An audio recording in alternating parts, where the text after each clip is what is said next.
안녕하셨습니까? 예. 올해도 이렇게 또 영적 집회를 할 수 있도록 허락하신 우리 하나님의 크신 은혜에 감사드립니다. 자, 오늘부터 25일이죠. 일요일 아침까지 몇 끼마다 준비된 또 맛있는 음식들과 또 우리의 영을 위한 강사님들께서 준비하신 하나님의 말씀으로 이 집회 기간 동안 우리의 영육이 강건해질 수 있도록 그런 집회가 되기를 바랍니다. 또 이 시간 이 말씀의 잔치인 이 집회에 참여해 주신 우리 성도님 여러분들과 또 방송으로 또 함께하고 계신 우리 성도님들께 감사와 또 환영의 인사를 드립니다. 자, 마라나타. 자, 마라나타가 무슨 뜻이죠? 예. 아람어인데요. 이 마라나타라는 인사말이에요. 인사말. 초창기 기독교에서 성도들끼리 인사말로 썼던 표현입니다. 이 뜻은 주님께서 임하신다, 주님께서 오신다. 그렇죠? 신약에서는 고린도전서 16장 22절에 한 번 표현이 된 단어입니다. 하단에 주께서 임하시느니라. 여기에 이제 마라나타라는 단어가 써 있어요. 그리고 이 마라나타라는 단어는 이번 집회 주제가 뭐죠? 아멘 주 예수여 오시옵소서. 그래서 집회 주제인 우리 주님 오시옵소서라고도 번역을 할 수가 있습니다. 이것들을 증가하시니가 가라사대 내가 진실로 속히 오리라 하시거늘 아멘 주 예수여 오시옵소서. 자, 예수님께서는 내가 진실로 속히 오리라고 말씀하셨습니다. 그리고 사도 바울도요. 로마서 히브리서에 보시면 잠시 잠깐 후면 오실 이가 오시리니 지체하지 않고 오실 것이다. 하지만 속히 오실 것이라고 하셨는데 속히 오시지 않고 계십니다. 지체하지 않으실 거라고 했는데 지체하고 계신 것 같아요. 왜 그럴까요? 왜 예수님께서 속히 오시지 않고 왜 지체하고 계신 것처럼 보일까요? 사도 베드로는 이렇게 얘기하고 있습니다. 사랑하는 자들아 주께는 하루가 천년 같고 천년이 하루 같다는 이 한 가지를 잊지 말라. 주의 약속은 어떤 이들이 더디다고 생각하는 것 같이 더딘 것이 아니라 오직 주께서는 너희를 대하여 오래 참으사 아무도 멸망하지 아니하고 다 회개에 이르기를 원하시느니라. 예수님께서 속히 오시지 못하고 지체하시는 이유가 바로 우리 때문이라는 겁니다. 주님의 약속은 더딘 것이 아니라고 했죠.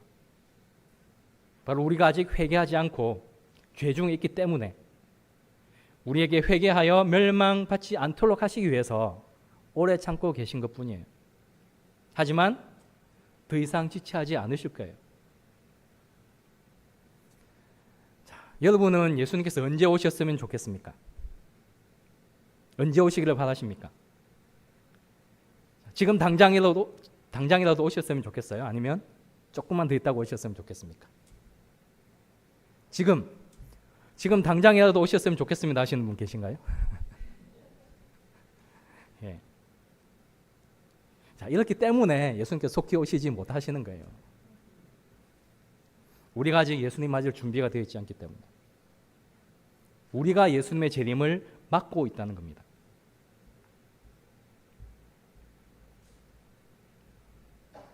자, 예수님 오늘 말고 조금만 더 있다가 와주십시오.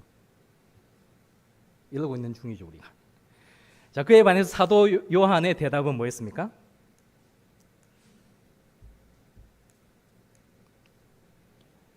예수님께서 내가 진실로 속히 오리라 하셨을 때에 사도 요한의 대답이 뭐였습니까?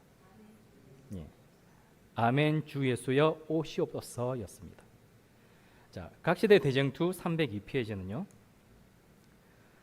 흠준한 바위들로 이루어진 밤모섬에 귀향을 간 사랑하는 제자 요한은 내가 진실로 속히 오리라는 주님의 약속을 받았다.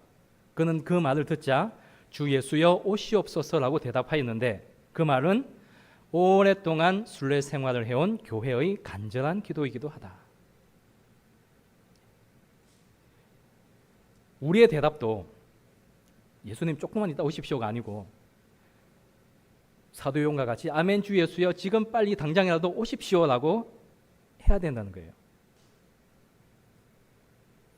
우리가 이 세상 살다 보면서 먹고 살기 바쁘다 보니 이 세상에 점점 익숙해지고 이 세상에서 편리한 생활을 하다 보니까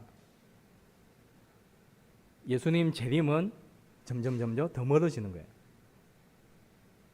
그래서 예수님의 재림을 지연시키고 있고 지체시키는 것이 아니고 촉진시키는 것이 바로 우리의 사명이며 특권이라고 했죠.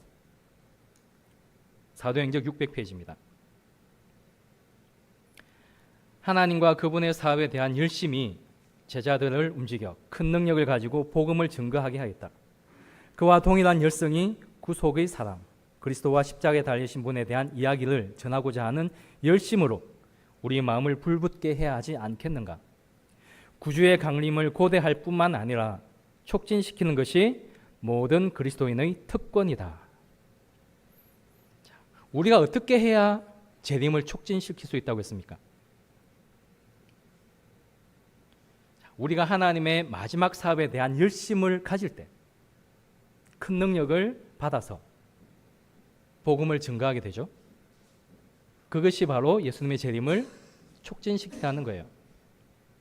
그래서 마태복음 24장 14절에도 천국 복음이 모든 민족에게 증거되기 위하여 온 세상에 전파될 때에 그때 끝이 오고 예수님께서 오실 것이라는 거예요.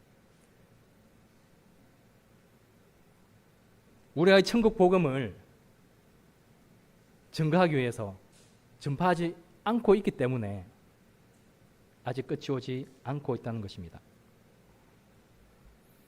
그래서 이 천국 복음이 모든 민족에게 증거되기 위해서 온 세상에 전파될 때에 이 세상의 끝이 오고요.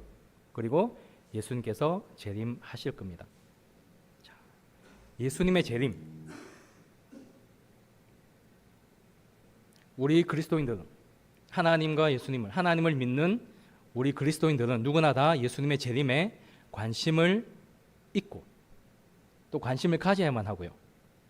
또한 이 재림의 날을 사모하면서 기다리고 있습니다. 그리고 오늘날 이 지구상에서 일어나고 있는 모든 일들을, 현상들을 볼 때에, 그리고 하나님의 예언의 말씀을 볼 때에 우리는 예수님의 재림이 정말 가까웠다는 것을 알 수가 있습니다. 자, 재림의 진리는, 재림 신앙은 성경에서 많은 부분을 차지하고 있는 그리스도인의 가장 중요한 신앙의 핵심이에요.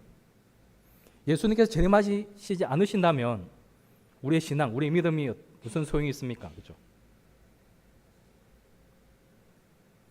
특별히 이 재림이 얼마 남지 않은 이 마지막 시대에 우리의 최대의 관심이 이 재림에 집중이 되어야 된다는 겁니다.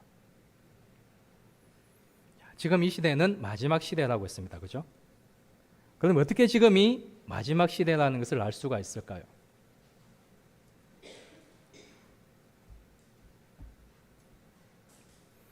이 땅에서 일어나고 있는 징조들을 보면 우리가 이 세상이 마지막 때, 말세라는 것을 알 수가 있습니다. 자, 마태복음 24장 3절부터 제자들이 예수님께 이 세상 끝에 대해서 질문을 합니다. 예수께서 감난산 위에 앉으셨을 때에 제자들이 종령이 와서 가로되 우리에게 이르소서 어느 때에 이런 일이 있겠사오며 또 주의 임하심과 세상 끝에는 무슨 징조가 있사오리이까? 이 세상 끝에 어떤 징조가 있겠습니까? 라고 질문을 했을 때 예수님께서 이 세상 마지막 때, 세상 끝에 있을 징조들에 대해서 대답을 하시죠. 먼저 4절 5절입니다. 예수께서 대답하여 가라사대 너희가 사람의 미혹을 받지 않도록 주의하라. 많은 사람이 내 이름으로 와서 이르되 나는 그리스도라 하여 많은 사람을 미혹해 하리라. 이 세상 끝의 징조에 대해서 질문했을 때 제일 처음 하신 대답이 바로 너희가 사람의 미혹을 받지 않도록 주의하라라는 것이었어요. 많은 사람이 내 이름, 예수 그리스도라는 이름으로 와서 내가 그리스도라고 하면서 많은 사람을 미혹하게 할 것이니까 그 미혹을 조심해라라는 거죠. 전 세계적으로 자신이 재림 예수라고 주장하는 사람이 한 120, 30명 정도 된다고 합니다. 우리나라에서는요. 우리나라에서 자칭 재림주, 자칭 예수 그리스도가 몇 명이 있다고 생각하십니까? 자, 어느 분이 이렇게 딱 정리를 해놨는데요. 이게 많이 있습니다. 내가 하나님이다라고 주장하는 사람이 20명 정도 있고요. 우리나라에. 내가 재림 예수다라고 주장하는 사람이 50여 명 정도 있대요. 지금 여기 있는 이분들은 그 중에서도 좀 많은 세력 있는 큰 세력들의 교주들이에요. 자칭 예수. 정명석 씨도 있고 안상홍 씨도 있고 이만희 씨도 있고 예전부터 지금까지 계속 자칭 재림주라는 사람이 계속 있어 왔고 또 많은 사람들을 미혹하고 있습니다. 이 사람들이 세운 교회, 교단이 사람이 얼마나 많은지 아십니까? 엄청 많아요.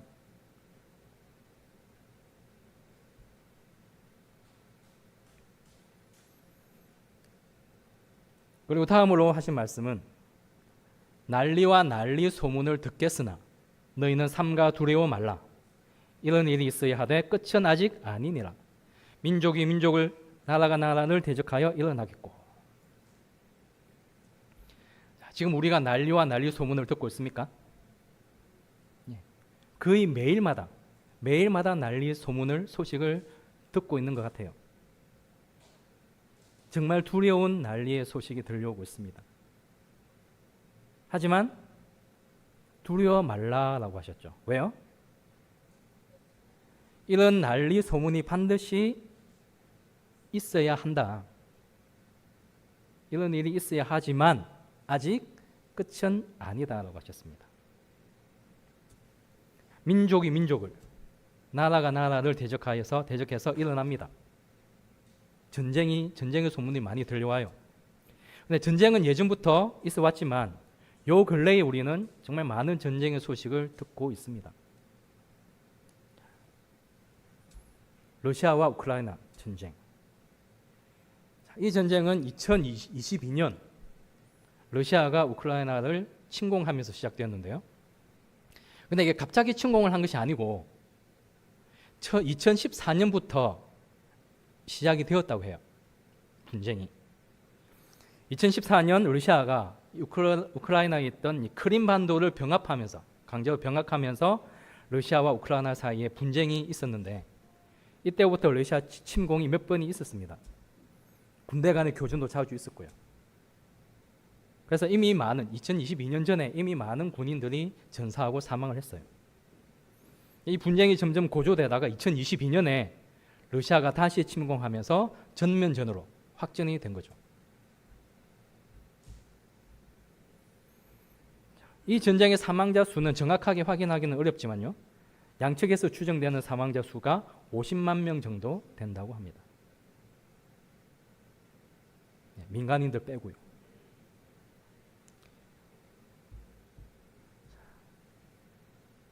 그리고 이스라엘과 하마스, 헤즈볼라 전쟁을 하고 있죠. 자, 이스라엘과 팔레스타인 분쟁의 역사는 우리가 다 잘 알고 있다시피 요 근래의 문제가 아니죠. 수천 년 전부터 있어 왔습니다. 이 이스라엘과 하마스 전쟁은 2023년 10월 7일 하마스가 이스라엘을 군사적으로 침공하면서 시작되었습니다. 그리고 이스라엘은 반격으로 대응을 했죠. 그리고 10월 8일 그 다음 날 이스라엘은 하마스에게 공식적으로 선전포고를 합니다. 그리고 2024년 헤즈볼라가 또 개입하면서 전쟁이 확전이 되죠. 자, 이 전쟁으로 인해서 5만 명이 넘는 사망자가 발생을 했다고 합니다. 다음은 미국과 후티 반군. 자, 이 전쟁은요, 이스라엘과 하마스 전쟁 당시에 이 후티 반군이 이스라엘에 선전포고를 하면서 공격을 먼저 했고요. 그 홍해 부근에서 지나가는 선박들을 다 납포를 하기 시작했습니다. 그래서 미국이 홍해를 단속하면서 다국적군을 결성을 하고 전쟁을 시작했는데 미국과 영국 연합군은 2024년 예멘 공습으로 후티의 주요 군사 시설을 파괴했고요. 또 이후로도 공습을 지속적으로 하고 있습니다. 최근에는 2025년 3월 15일 미국이 예멘 내 여러 지역을 대상으로 대규모 공군 및 해군 공격을 했다고 보도를 했습니다. 그리고 가장 최근에는 인도와 파키스탄 간의 분쟁이 있었습니다. 알고 계십니까? 자, 전면전은 아니지만 무력 충돌이 고조되는 상황이 있었습니다. 자, 4월 22일 인도령 카슈미르 지역에서 테러 사건이 있었는데 그때 인도 국민 26명이 사망을 했어요.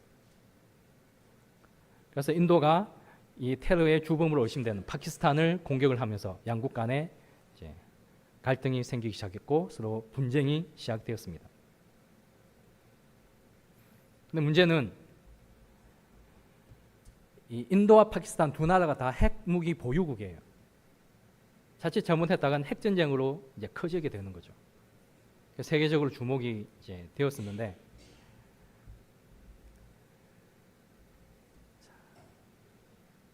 이런 전쟁의 소문들 그리고 또 중국이 또 조만간 뭐 대만을 침공할 것이라는 것 등 이런 많은 소문들 소식들이 들려오고 있는 중이에요.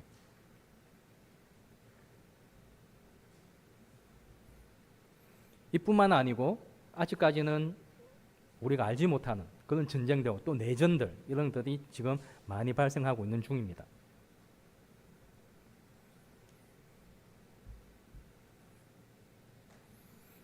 그 다음에는 첫째 기근과 지진이 있을 것이다 라고 하셨습니다. 기근과 지진들 이 모든 것이 다 재난의 시작이다 라고 하셨죠. 이 기근과 지진도 하루 이틀 얘기가 아닙니다. 그렇죠? 기후변화로서 오랜 기간 동안 가뭄이 계속되면서 사람이 마실 물도 부족해요. 특별히 동아프리카 지역에.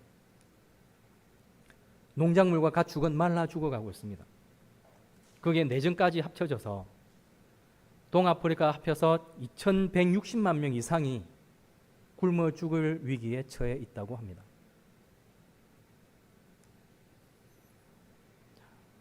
이게 보이시나요? 메뚜기 떼예요, 메뚜기 떼. 아프리카에 있는 케냐에 70년 만에 덮친 메뚜기 떼로 인해서 국가 재난 사태가 선포가 되었어요. 이 메뚜기 떼가 한번 지나가면 그 지역은 휑하게 폐허가 되는 겁니다. 이 외에도 에티오피아나 소말리아, 남수단, 콩고 등 많은 아프리카 국가들이 전쟁과 기근으로 고통받고 있습니다. 지진은 어떨까요? 지진.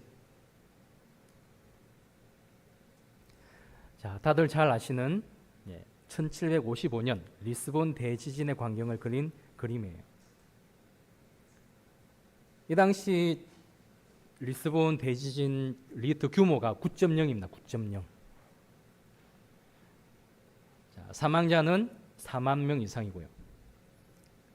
리스본 전체 인구 4분의 1이에요. 리스본 전체 인구의 4분의 1이 죽었습니다. 그리고 건물이 85%가 다 파괴가 되었어요. 자, 우리나라에는 지진이 언제 났었죠? 자, 기억하십니까? 예. 벌써 9년 전입니다. 9년 전. 2016년 9월 달에 경주에서 먼저 지진이 일어났죠. 경주에서. 그때 규모가 5.8. 우리나라에서 1978년 지진 관측 시작한 이후로 가장 큰 지진이었어요. 근데 지진이 한 번 나고 여진이 계속 이어졌었죠. 그리고 그 다음 해인 2017년 11월 규모 5.4의 지진이 포항에서 일어났습니다. 자, 예전에는 우리나라에 지진이 없었습니다. 그죠? 있긴 있었지만 우리가 몰랐죠. 이런 큰 지진이 없었어요. 하지만 이 지진들로 인해서 우리 한국도 더 이상 지진 안전지대가 아니라는 것이 알게 되었습니다.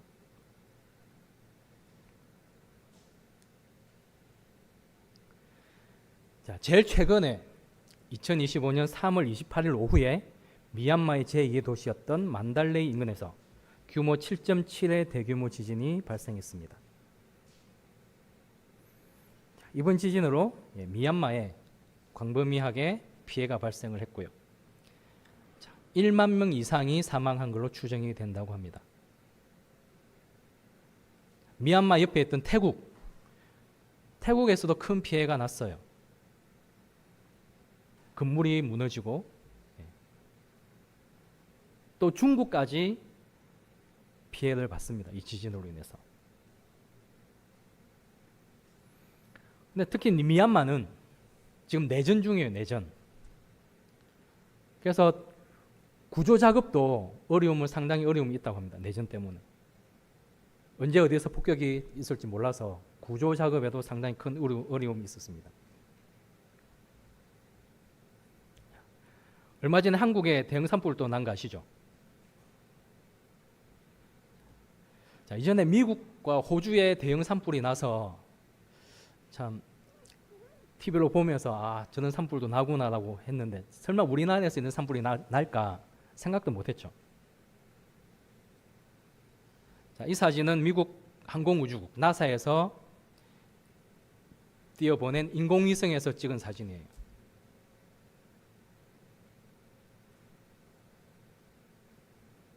저 위에는 의성 지역, 저 밑에는 산청 쪽입니다. 흰 연기가 보이시죠?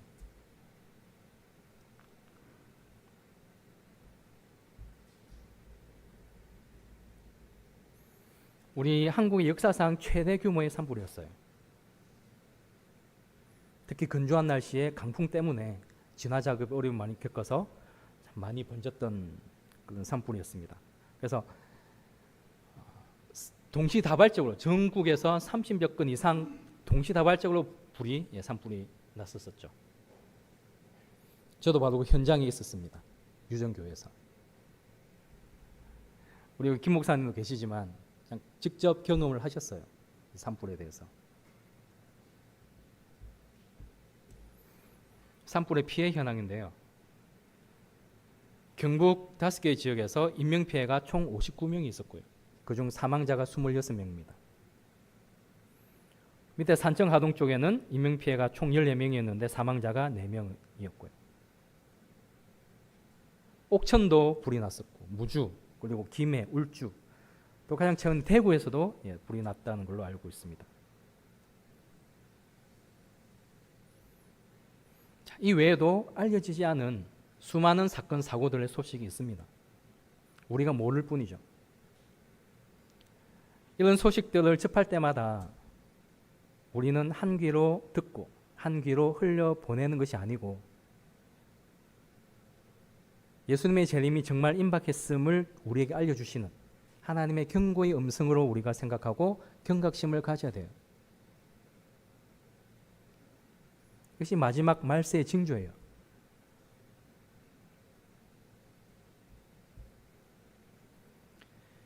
그때 사람들이 너희를 환란에 넘겨주겠으며 너희를 죽이리니 너희가 내 이름을 위하여 모든 민족에게 미움을 받으리라.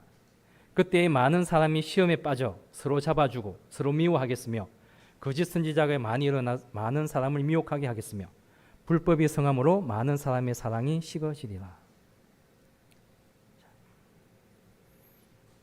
앞으로 우리의 가족들이요, 우리의 친척들이, 우리의 친구와 이웃들이 유다가 예수님을 판 것 같이 우리를 고발하고 우리를 팔아버릴 거예요. 상상이 되십니까?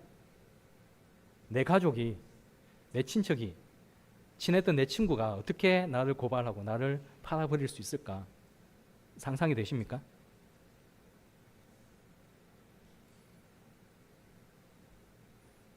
하지만 예수님께서는 그럴 것이다 라고 말씀하셨어요. 영문시조 기사를 보시면요, 시대의 징조들은 하늘의 심판이 쏟아지고 있으며 여호와의 날이 가까이 이르렀음을 증거한다. 매일의 신문들은 미래에 있을 강렬한 투쟁의 징조들을 기록한 기사들로 가득 차 있다. 이 모든 일들이 주님의 임하심이 가까웠음을 증거한다. 하나님의 억제하시는 성령이 지금도 세상을 떠나가고 있다. 사람에게서 성령이 떠나가 버리면 어떻게 될까요? 하나님의 억제하시는 성령이 사람에게서 떠나가 버리면 그 사람이 어떻게 될까요? 말 그대로 인면수심. 사람의 모양은 하고 있지만 마음은 짐승의 마음. 그렇게 변하는 거예요. 그렇기 때문에 아무리 피를 나눈 가족들, 친척들이라도, 아무리 친한 친구 사이라도 고발하고 팔아버릴 수가 있게 되는 거죠.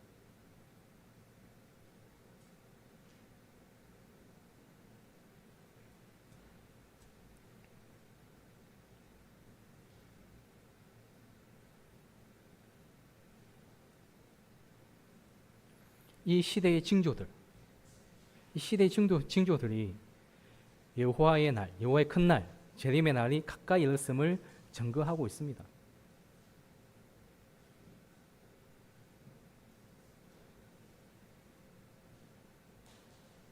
하지만 이 징조들을 분별하지 못하고 식별하지 못하면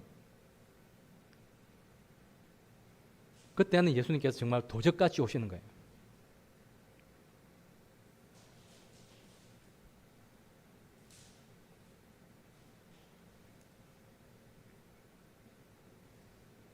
예전부터 얼마나 많은 사람들이 참 하나님을 믿는다는 이유로, 예수 그리스도를 믿는다는 이유로 핍박을 당해왔습니까?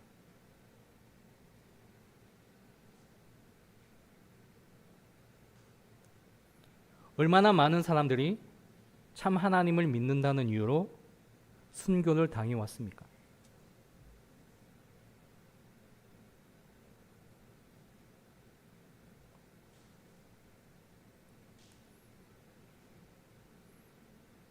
앞으로 우리도요, 참 진리, 참 안식일을 지킨다는 이유로 시험을 당하고 핍박을 당하게 될 것이에요.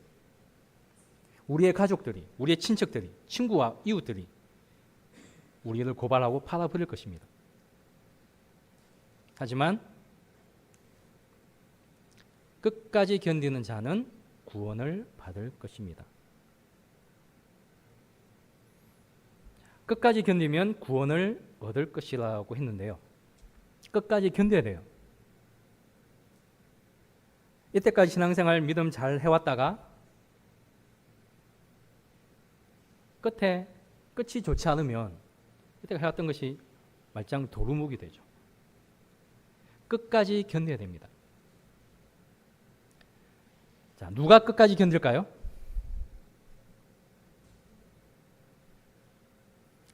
끝까지 견디는 자는 바로 남은 교회고요.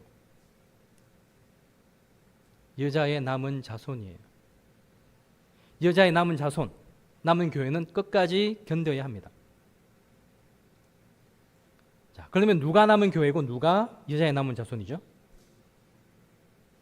여자의 남은 자손의 특징이 무엇입니까? 용이 여자에게 분노하여 돌아가서 그 여자의 남은 자손 곧 하나님의 계명을 지키며 예수의 증거를 가진 자들로 더불어 싸우려고 바다 모래 위에 섰더라.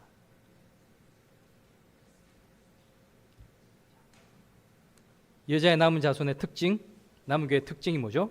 첫째는 하나님의 계명을 지키며, 둘째는요, 예수의 증거를 가졌다. 하나님의 계명을 지켜야 되고 예수의 증거를 가진 것. 이런 특징이 없으면 남은 자손, 남은 교회가 아니라는 거죠. 그죠? 오늘날 수많은 교회가 자기들이 남은 교회, 남은 자손이라고 주장을 하고 있습니다. 하지만 그 수많은 교회 중에 어떤 교회가 참 남은 자손이고 참 남은 교회인지 알려면 그 교회가 하나님의 계명을 지키고 있는지, 또 특별히 넷째 계명인 안식일을 지키고 있는지, 그리고 그 교회가 예수의 증거를 가지고 있는지를 확인을 하면 알 수가 있다는 거죠.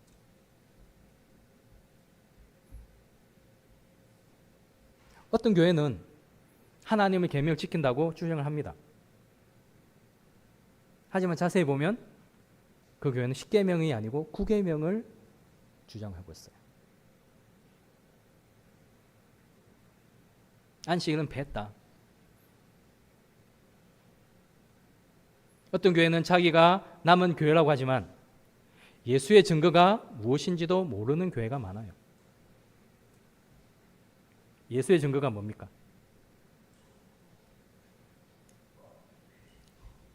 예수의 증거가 뭐죠? 요한계시록 19장 10절에 내가 그 발 앞에 엎드려 경배하리 하니 그가 나더러 말하기를 나는 너와 및 예수의 증거를 받은 내 형제들과 같이 된 종이니 삼가 그리하지 말고 오직 하나님께 경배하라.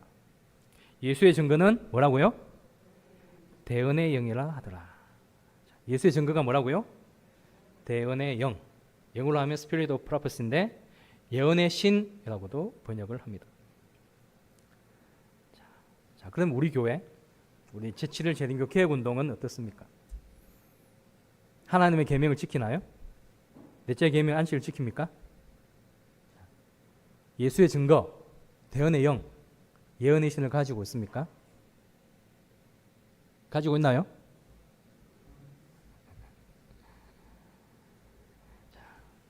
우리는 하나님의 계명을 지키고 예수의 증거를 가진 교회예요.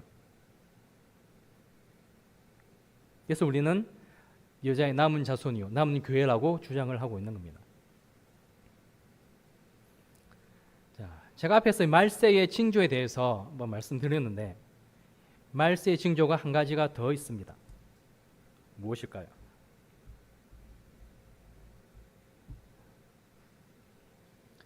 바로 하나님의 마지막 선지자를 인정하지 않고 믿지 않고요. 또 남은 교회의 특징인 대언의 영, 예언의 신을 무시하고 믿지 않는다는 거예요. 교회정은 2군에 있는 말씀을 보겠습니다.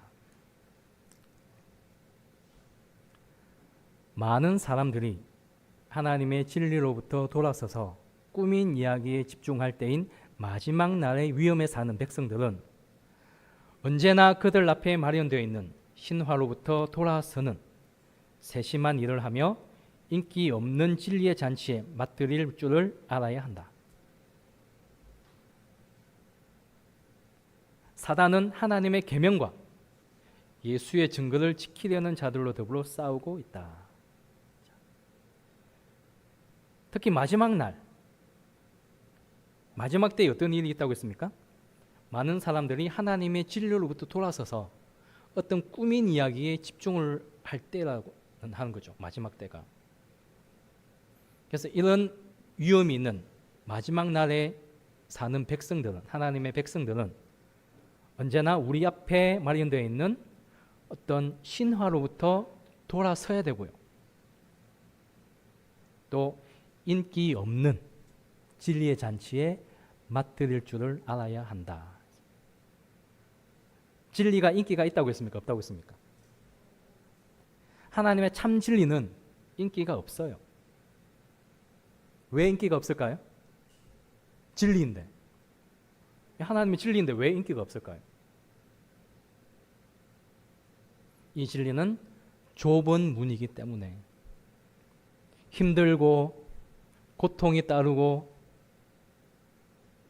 앞으로 고난과 역경이 환히 보이기 때문에 사람들이 그 길로 가려 하지 않아요. 인기가 없어요. 하지만 하나님 백성들은 인기 없는 이 진리의 잔치에 맞들일 줄을 알아야 된다라고 했죠. 왜요? 그 길을 보는 것이 아니고 그 길 끝에 있는 것을 우리가 봐야 돼요. 자, 넓은 길 끝에는 뭐가 있습니까?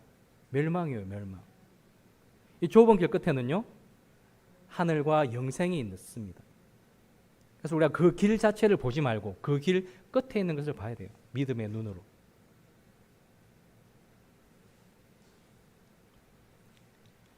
오늘날 기성 SD에서는 많은 사람들이 이 예언의 말씀보다 어떤 대학 교수나 어떤 유명한 의사나 박사의 말, 글들을 인용하고 사용하기를 더 좋아해요.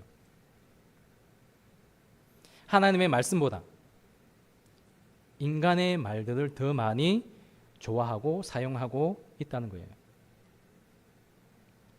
더군다나 이 화이트 부인을 하나님의 선지자로 인정하지 않고요, 그냥 경건한 여성 신앙인이라고 부르는 곳도 있어요.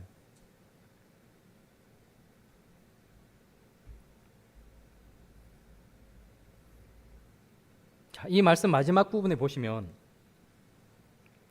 사단은 누구와 더불어 싸운다고 했습니까? 네. 하나님의 계명과 예수의 증거를 가진 자요, 지키려는 자. 하나님의 계명을 지키고 또 예수의 증거를 가진 자가 아니고 지키려는 자들과 더불어 싸운다. 계시록 12장 7절에서는 예수의 증거를 가진 자들로 더불어 싸운다고 했잖아요. 근데 이 말씀에는 가진 자가 아니고 연의 증거를 지키려는 자들과 싸우고 있다요. 그냥 예수의 증거를 가지고 있는 것만으로는 부족하다는 겁니다.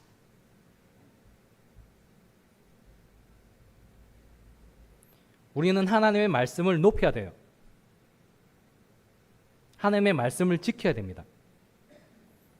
특히 마지막 시대에 많은 사람들이 하나님의 계명을 버리고 돌았을 때에 예수의 증거인 대언의 영, 예언의 신을 무시하고 믿지 않을 때 우리는 하나님의 계명을 우리 목숨보다 소중히 여기고요, 또 지켜야 되고요, 예수의 증거인 대언의 영, 예언의 신을 하나님의 말씀으로 인정하고 지켜야 하는 것이죠.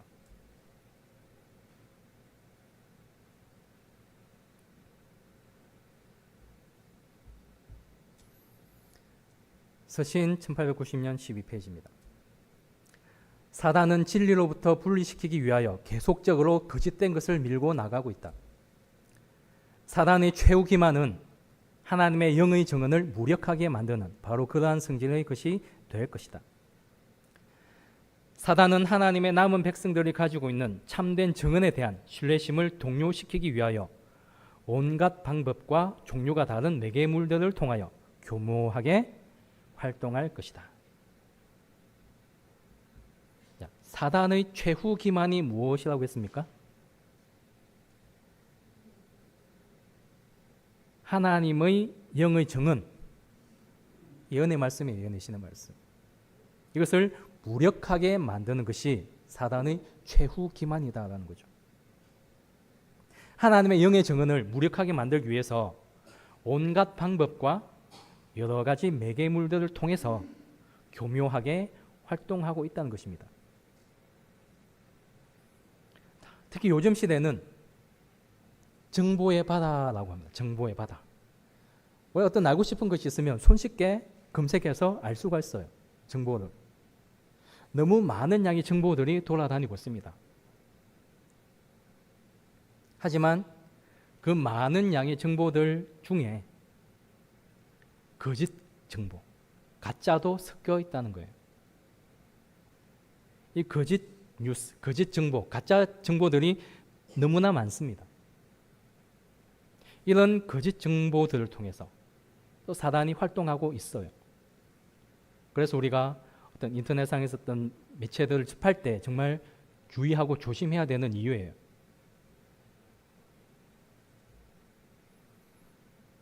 다음 말씀 보겠습니다. 정언들에 대한 혐오감이 일어날 것인데 이것은 사단에게 속한 정신이다.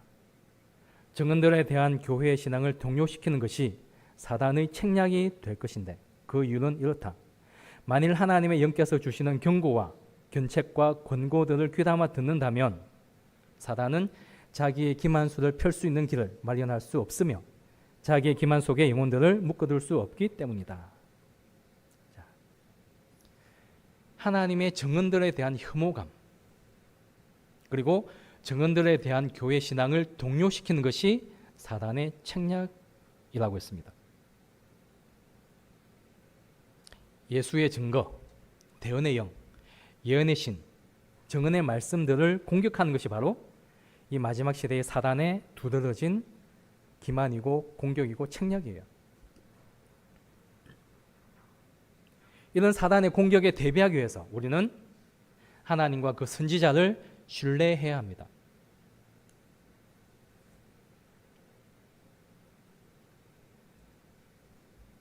우리는 하나님과 그 선지자를 신뢰해야 돼요. 역대하 20장 20절 하단에 보시면 너희는 너희 하나님 여호와를 신뢰하라. 그리하면 견고히 서리라. 그 선지자를 신뢰하라. 그리하면 형통하리라고 했습니다. 이 절은 유다 왕 여호사밧이 이 적들과 싸우기 위해서 들과 들로 나가는 유다 백성들에게 한 말이에요. 여호사밧 왕은 백성들에게 하나님을 신뢰하고 또 그 선지자를 신뢰하라고 했습니다. 그런데 하나님을 신뢰하는 것과 그 선지자를 신뢰하는 것은 다른 것이 아니고 같은 거예요. 왜냐하면 선지자를 신뢰한다는 것은 그를 보내신 하나님을 신뢰한다는 것과 같은 말이에요. 왜냐하면 그 선지자들을 통해서 하나님께서 말씀하신 그것을 신뢰하는 것은 똑같이 하나님을 신뢰하는 것과 마찬가지이기 때문에. 그래서 하나님께서 쓰시는 종들의 말을 신뢰하는 것은 바로 하나님을 믿고 신뢰하는 것과 같은 거라는 거죠. 그래서 우리는 하나님을 신뢰해야 되고 또 그 보내신 선지자도 똑같이 신뢰해야 되는 거예요. 그럴 때 우리가 견고히 설 수 있고 형통해질 수 있는 것입니다.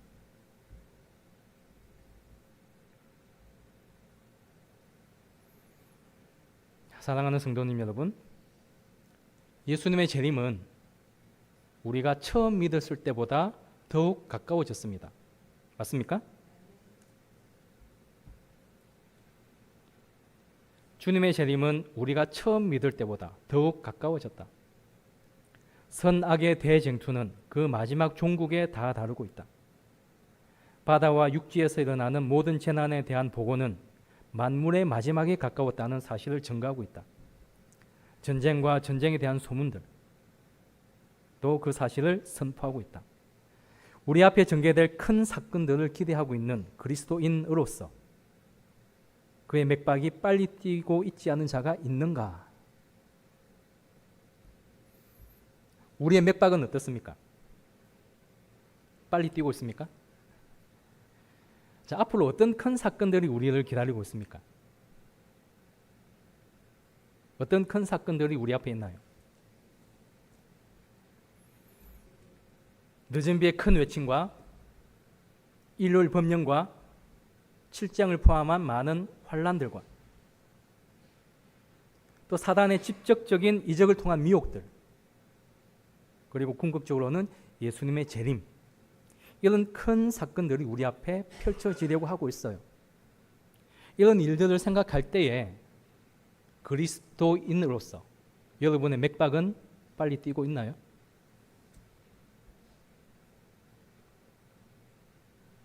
우리 예수님께서는 다시 오실 것입니다. 이제 더 이상 지체하시지 않고 속히 오실 거예요.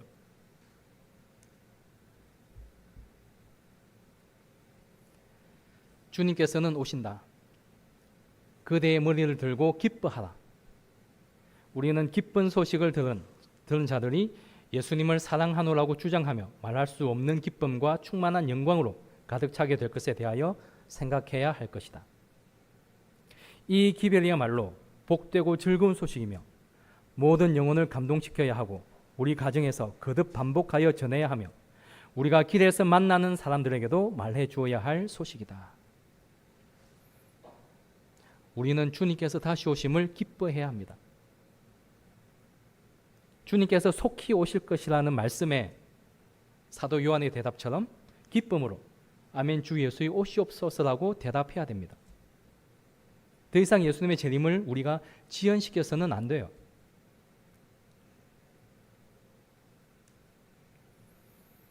하나님의 백성들은, 우리들은 이 마지막 경고를 받아들이고 시대의 징조를 분별해야만 해요.